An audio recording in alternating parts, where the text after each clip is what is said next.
my name is Klein. Happily, I know quite a few of you in this room, and even more happily, there are many faces I don't recognize. So I'm looking forward to having the chance to chat with you a little bit over the next hour. I'm joined by many other members of this project, and we're going to do a rapid-fire introduction here. So when I point to your general area, if you are going to be part of this presentation, if you can just say your name and your institution, starting with Kevin down there at the end. Kevin, NIEMI, University of Wisconsin-Madison. Travis Tangen, New York, at Discovery Building on campus at UW-Madison. ARIS, UW-Madison. Michelle Kortenaar, Sciencenter in Ithaca, New York. Tiffany Fleming, Cornell in Ithaca, New York. Elizabeth McDonald, also Sciencenter in Ithaca. Dennis Schatz, Institute of Learning Innovations. Julie Risien, Oregon State University.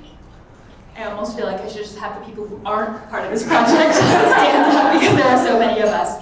And actually there are a few other people who are part of this project who are also in the room. But so right off the bat, you can see this is a pretty massive collaborative project, which was intentional because we are trying to tackle some of the really big questions that the NAVI community, the ARIS community has been trying to tackle for many years. So I'm going to talk you through a little bit of the origins of this project and introduce you to some of the goals, some of the priorities, and then you're going to get a chance to hear from some of the individuals who've been actually doing the work. So first I'll say, some of you might associate me with a different project, the Portal to the Public project, which I've been involved with along with Dennis. I've been involved for about 5 years. The project is about 12 years old. And this really was born of some of those efforts. A very quick introduction for anyone who's not familiar. Portal to the Public works to get informal science learning organizations serving as a hub for science communication training for scientists. And we not only provide that training, but then I use the word deploy, it's not the perfect word, but we have the scientists participate in public engagement, public outreach activities. When that project began, we had this vision that it would be about connecting institutions. The science centers, for example, would establish relationships with a local university, and through that relationship, individual scientists would start working with the science centers.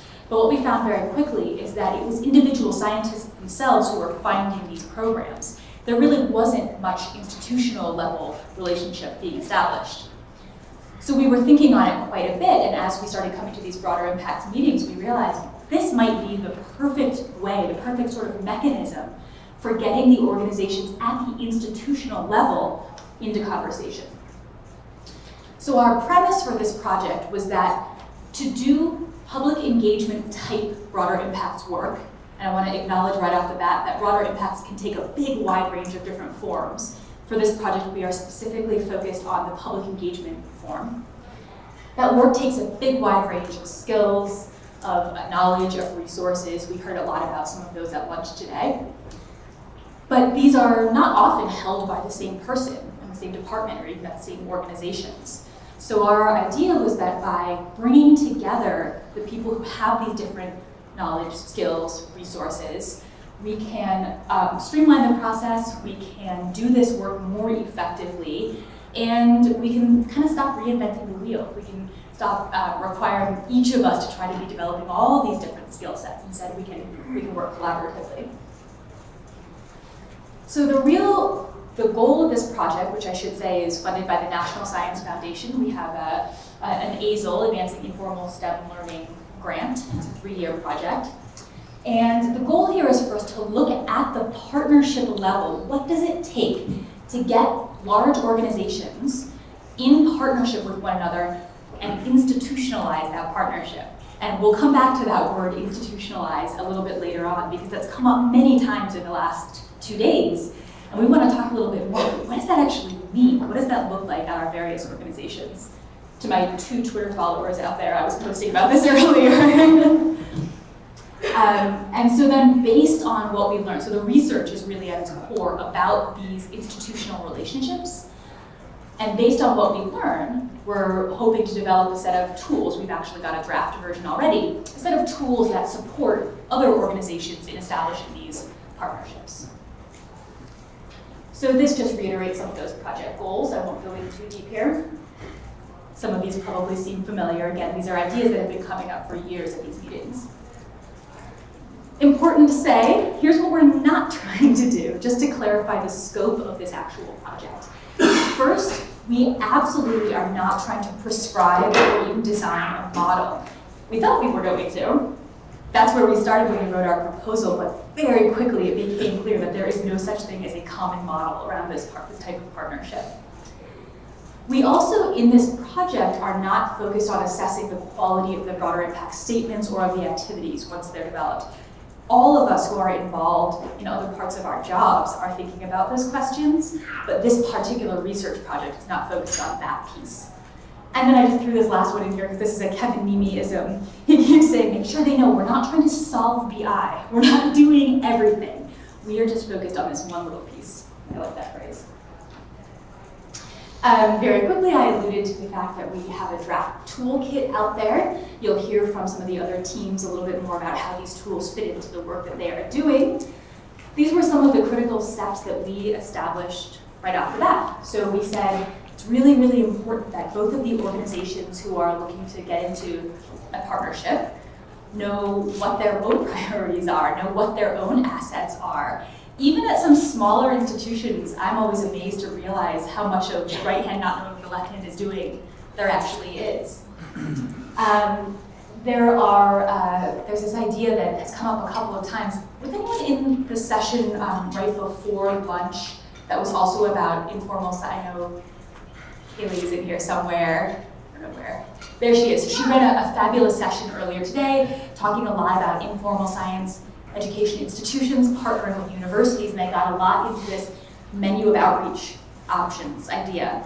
How can an ISE partner, an informal science education partner, actually own what it is that they're capable of doing and establish from the get-go what kinds of partnerships, what kinds of program offerings they can realistically offer? The last one there, an RFP analysis, again, that's a request for proposals, a call for proposals analysis. How can we help individual PIs understand more what the funding agencies are actually looking for in broader impacts, and how can that maybe inform what they're doing? Okay, I'm going to step aside for a minute because the far more interesting part of all of this is going to be hearing from our partnerships that are on the ground. So before I introduce the members of the Cornell and Science Center teams, I want to say that we were originally funded as a collaboration between quite a few organizations. You can see all of our logos down there at the bottom. We were funded to support 3 partnerships between universities and informal science education institutions. And at each of these partnerships, they are exploring what it takes, again, to institutionalize a partnership. We, since those original 3 partnerships began, have recruited 6 new partnerships on board, and you'll hear more from them a little bit later.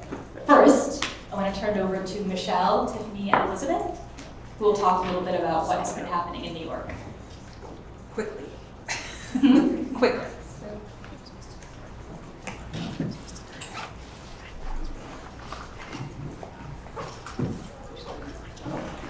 I'm starting. My name is Tiffany Fleming, and I think what we decided to talk about as a group is how our partnership has formed, and we've been working together for about 1.5 years on this project. My position is new, and where it exists is part of the interesting story. So you may know that about 40% of the research at Cornell campus is supported by the NSF. And Cornell, I think, ranks number 3 in NSF support. So there's a lot of research that's happening and sponsored by NSF on the campus. The campus is a large and dynamic and innovative place. And really figuring out where to house a centralized broader impact support space was the first question. So I'm working in the Office of Sponsored Programs with the Research Development Group, and trying to set up resources there for faculty from all of the colleges, the private colleges, the state colleges, and other parts of Cornell. So we're going to talk just a little bit about things that have been challenging, things that have been successes, and our hopes for the future. So we're going to get to talk about challenges first. So I think the primary challenge was where to locate the position and kind of navigating this large and dynamic campus environment where there are existing broader impacts resources for some colleges and not for others. The size is really, the Ithaca Science Center has a staff of 20 people, and Cornell has 30,000 people in the community. So how do we create these equitable and sustainable and efficient places for connection? That's been one of the challenges that we're addressing. And I think from the Science Center's point of view, that's one of the challenges is this idea of we're such a small fish and they're so big, and who calls the shots and who, and how does that work? And the perception of us from Cornell's point of view is as, very young people. But we of course have some successes. I think, there are a variety of things that we could share. We've implemented a series of workshops for faculty, and we're actually really growing this network so that people are aware that this resource exists within the Office of Sponsored Programs. And we're not going in alone. We're working with the Office of Faculty Development and Diversity, Cornell's Engaged Cornell office, and really trying to connect the dots on campus so that individuals that are working on these problems are really working together. We have a series of workshops that we're co-sponsoring with the Office of Faculty Development and Diversity, bringing in community partners like the Science Center to have an opportunity to speak with faculty far in advance of the grant applications being written and being submitted. So we're trying to get people to think about knowing the partners and having conversations early and leveraging the networks that are already existing on campus. All right, so now I'm going to talk a little bit about what our hopes and our goals are for this. So I'd say our main hope is that we want, through this partnership, to be able to improve the quality and the reach of broader impacts work that's happening at the university. And so one of our main goals here is to be able to create relationships between scientists and the public, to be able to engage them and be able to make something that's long-lasting and impactful for both parties.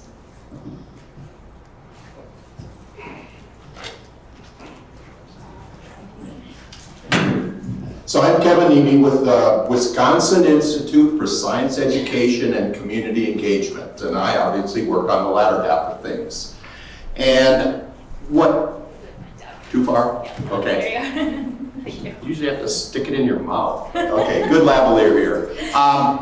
What I have found really intriguing about this 3-partnership study is how different the partnerships are, where they were when we began. My partner in this activity is Travis TANGEN. So why don't you explain where you're from? So yeah, I'm the ISC on campus, but we're a really unique ISC.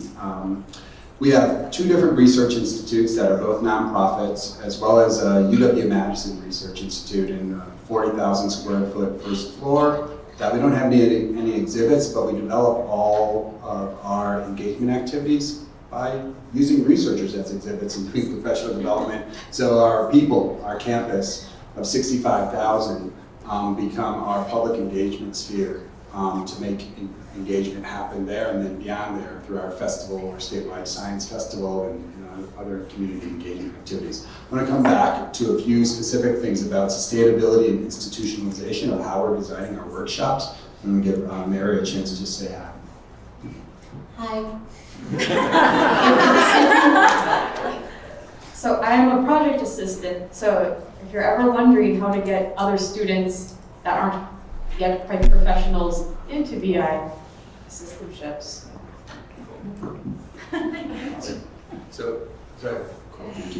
I did want to mention, when we started off, we think about what would happen a little bit for institutionalization if I were gone or Kevin were gone or somebody moves into a new position. Like, how are we designing things that are going to have durability and sustainability? And that's been one of the goals of how we implement workshops and how we're structuring things over the pathway of the project.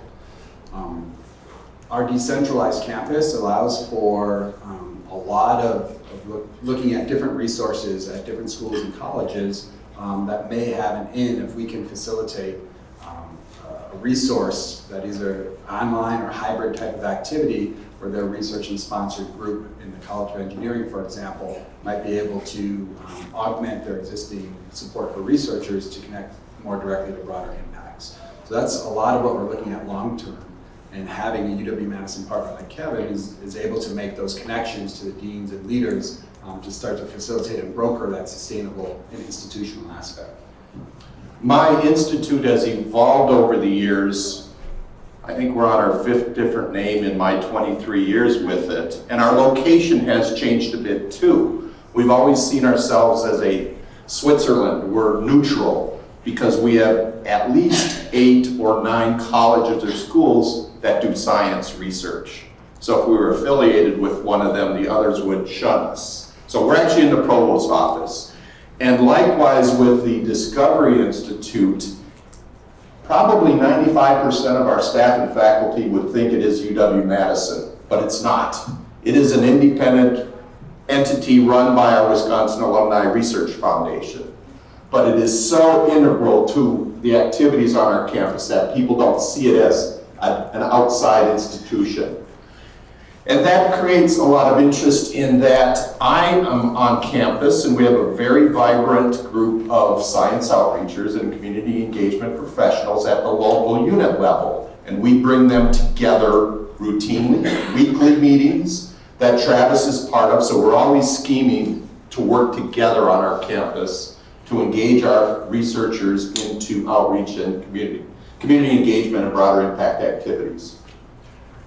Just to reflect on the experience of power brokering that Cornell and the Science Center mentioned, in terms of our Science Center, Wisconsin Institutes for Discovery, we are leveraging a goal of supporting campus researchers broadly. So by definition, our Science Center is supporting campus researchers. So we have a lot of flexibility and built-in kind of, all-in kind of aspect to support campus, whereas a Science Center in a more traditional sense might have their own connected goals and structures beyond just supporting their research university and bringing about their broader impacts and missions. But with us, it's really a great match because we're kind of well fit for this partnership, especially on our campus with so many different grants. We're not as robust as Cornell for NSF, but we have 740 current NSF projects right now that are kind of going on campus. And just in the last year, we've worked at different 30 or so proposal developments for NSF, specifically beyond career grants. So that's where we're building these processes and looking to leverage what does that look like in the future so we can't, because we know we can't continue to meet that capacity of all 740 projects, but how could we have that broader impact design be more idealized across campus? So that's kind of this endpoint of the project is we hope to hand those off around to our different units in campus. And one last comment about the challenges that we face with all of these different units. I am not in any of them. It's a matter of getting the associate deans for research, our office of research, we have a vice chancellor for research and grad ed, aware of what we can offer our researchers. So a lot of what I've been trying to do is to make these connections so that our associate dean, for example, in the College of Engineering, knew about us. When they do their career trainings, they call on us to help them. So we become a resource to all of these different units. And the outlet can be the Wisconsin Institutes for Discovery. All right, fabulous. So I'm going to revisit some of the contextualization for the 2 sort of case studies that you just heard before we move on and hear from a few other people who are involved with the project.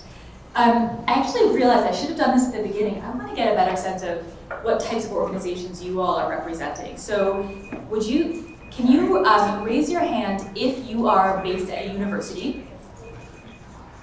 A vast majority, okay, hands back up. Raise your hand if you are based at an informal science education institution, whether or not that is university-based. Interesting. How about an informal science education institution that is not based at a university? All right, fabulous. So this is very interesting and quite telling. So we started off with these 3 original partnerships. The one that's not represented here is in Washington State, and unfortunately neither of those 2 project members were able to be here.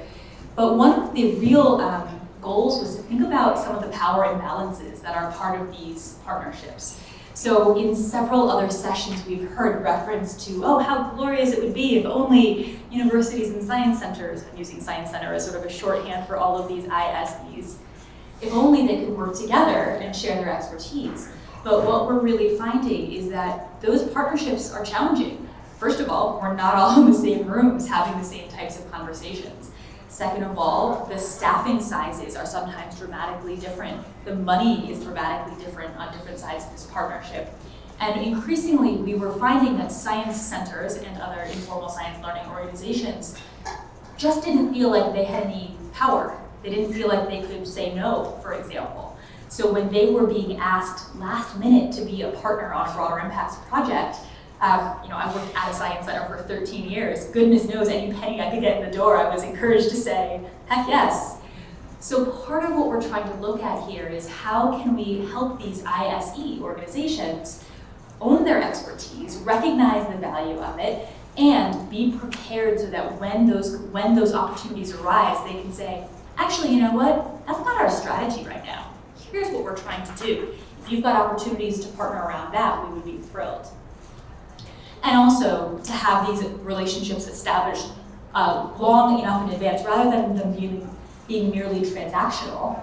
We talk to each other when there's a thing I need from you, and that's it. Instead, what if these organizations just had relationships so that they were ready to go? They were ready when the opportunities arose. So that's a little bit more context for you all. And again, it's quite interesting that there are so few ISE kids in the room.